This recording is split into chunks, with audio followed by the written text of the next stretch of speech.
Apakah kamu sering mengeluh dan merasa kurang bersyukur dengan kehidupan yang sedang kamu jalani saat ini? Kalau iya, kamu harus baca novel ini. Hey.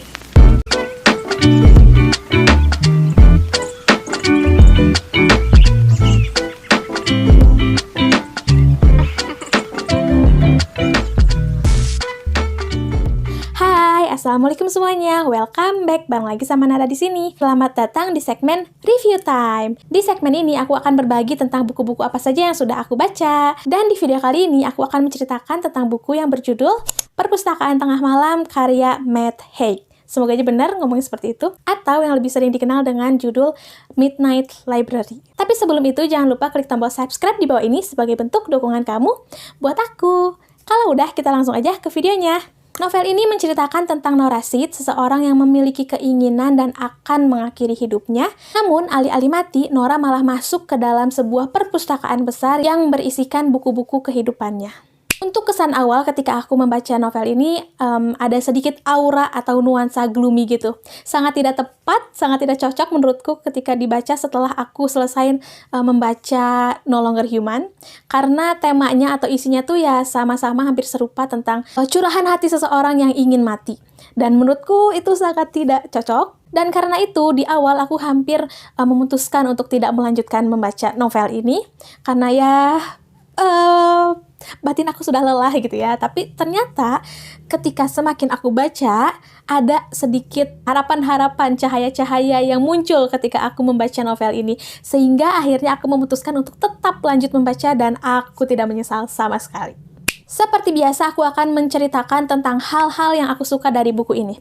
Yang pertama, aku sangat suka dengan karakter development-nya Nora setiap kali masuk ke dalam kemungkinan-kemungkinan kehidupannya. Itu tuh menurut aku benar-benar keren banget, karena pelan tapi pasti. Jadi perkembangan karakternya tuh nggak langsung bagus gitu, langsung wow gitu ya. Nggak, tapi bertahap. Dan hal itu sekaligus juga menjadi harapan-harapan ketika aku membaca novel ini. Yang kedua, aku sangat suka dengan gambaran kemungkinan kehidupannya Nora di dalam novel ini. Dari kemungkinan hidup Nora yang menjadi orang kaya, orang yang sehat, orang yang terkenal, sampai dengan kemungkinan Nora menjadi orang yang miskin, depresi, dan juga tidak sehat. Nah, aku berpikir yang namanya kemungkinan itu ya benar-benar dideskripsikan banget gitu di dalam novel ini sebagai kemungkinan yang tidak terbatas.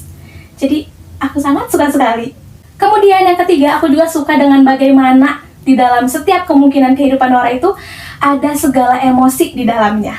Contohnya ketika Nora bahagia karena dia sukses menjadi artis band terkenal dengan segala kekayaannya, dengan segala ketenarannya, dia juga harus merasakan sedih karena harus kehilangan seseorang yang penting di kehidupan akarnya.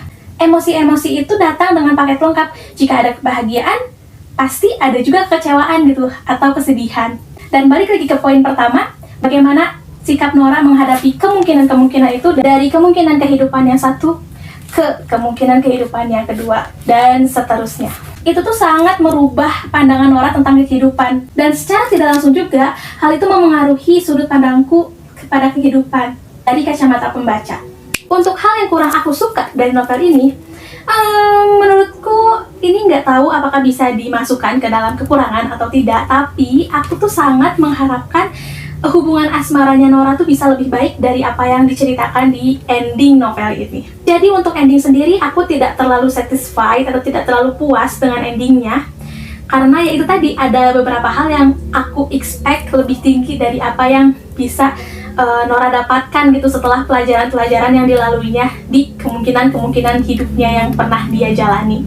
Kesimpulannya, setelah aku membaca novel ini, aku tuh belajar mengenai kehidupan dan juga segala kemungkinan-kemungkinannya. Dan dari novel ini aku juga diingatkan lagi untuk terus bersyukur dengan apa yang sudah kita dapatkan dari pilihan-pilihan yang sudah kita buat sebelumnya. So, untuk kamu yang masih merasa ragu, baca nggak ya novel ini? Aku sarankan baca, karena banyak sekali hal positif yang aku dapat. Salah satunya yaitu untuk lebih bersyukur lagi. Semoga bisa kamu dapatkan juga ketika selesai membaca novel ini. Ngomongin tentang kehidupan, aku sudah pernah membuat review tentang novel No Longer Human karya Dazai Osamu. Kalau kamu penasaran, boleh lihat di sini atau klik link ada di deskripsi ya. Kita ketemu di video itu. Dadah! 'Cause nobody ever loved me like you do. I'd love to save me from your